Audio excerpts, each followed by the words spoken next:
Um, Ayun po, kailangan ko pa rin pong pagpursigihan ko talaga, harapin po yung sarili ko araw-araw, sabihin yung totoo sa sarili ko araw-araw kung nasa na ba ako or ano ba yung totoong ginagawa ko. Kailangan ko naging honest po talaga ako sa sarili ko kung sa mga ginagawa ko sa araw-araw sa practice po sa outside gymnastics. Ina-assess ko po talaga siya. Sinusulat ko kasi mabilis po ako makalimot.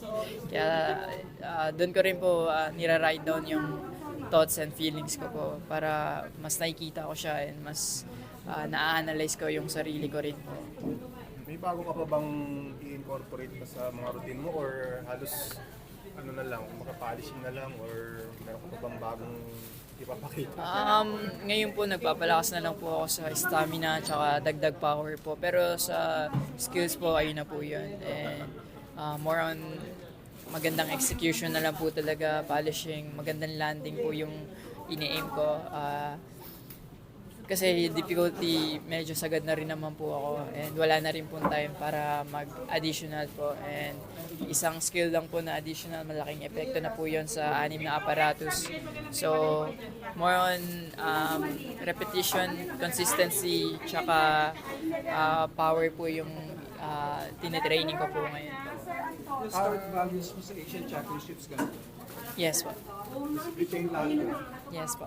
Kung saan man yung, ano masabi mo sa mga aparatos mo kasi aside from floor, lumalakas ka na rin sa ibang aparatos eh. Anong masasabi mo dun sa performance mo sa ibang aparatos? Marami po akong kailangan trabahuin talaga. Marami po talaga malakas na all-arounder and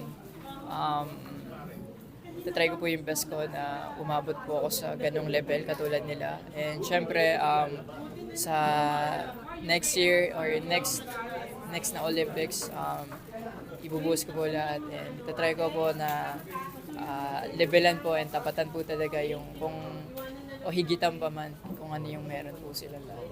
Based sa performance mo kasi siyempre sa floor consistently nagtatap ka eh. So makikita ng tao sure goal ka. Anong masasabi mo dun sa komento ng mga tao na parang talagang kaya sabi nila, sure goal ka rin. Ayun pa, naiintindihan ko naman po yun and nakikita naman din po sa resulta. Ayun lang po, hindi po ako nagpapakampante.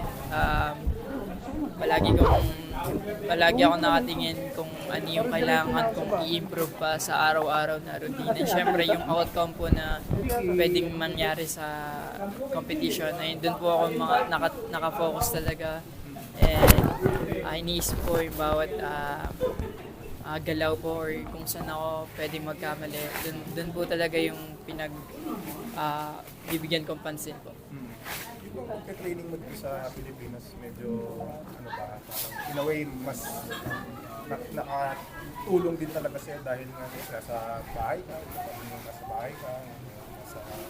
Siyempre po, kahit saan naman po mag-training, parehas lang po mahirap.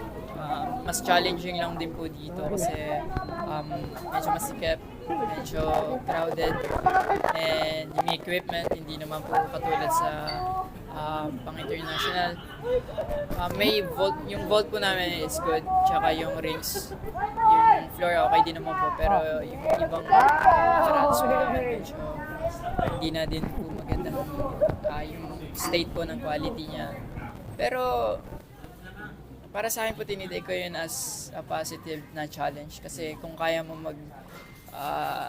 perform sa ganong environment, paano pa kaya pag sa magandang environment? Ayun po yung mindset ko nung umuwi po ako sa Pilipinas. Ano yung ganda ng takbo ng gymnastics, Philippine gymnastics ngayon dahil sa'yo, tapos apat kayong lalaro doon. So, anong masabi mo ngayon sa rise ng gymnastics dito sa Pilipinas? Dahil yun sa'yo. Super grateful po and honored na isa po ako sa mga nakapagpaangat ng gymnastics po dito sa Pilipinas. And syempre, hindi ko po pwedeng kalimutan si Ma'am Cynthia na grabe, simula bata pa lang ako, siya yung sumusuporta sa akin. And totoong naniwala po sa akin na kaya kong makarating sa ganitong stage or punto ng buhay ko. Siya po talaga yung nag-push sa lahat ng bagay. Sobrang malaking pasasalamat po sa kanya. Kung di dahil po sa kanya, wala rin pong gymnastics na ganito po, na nag-rise po.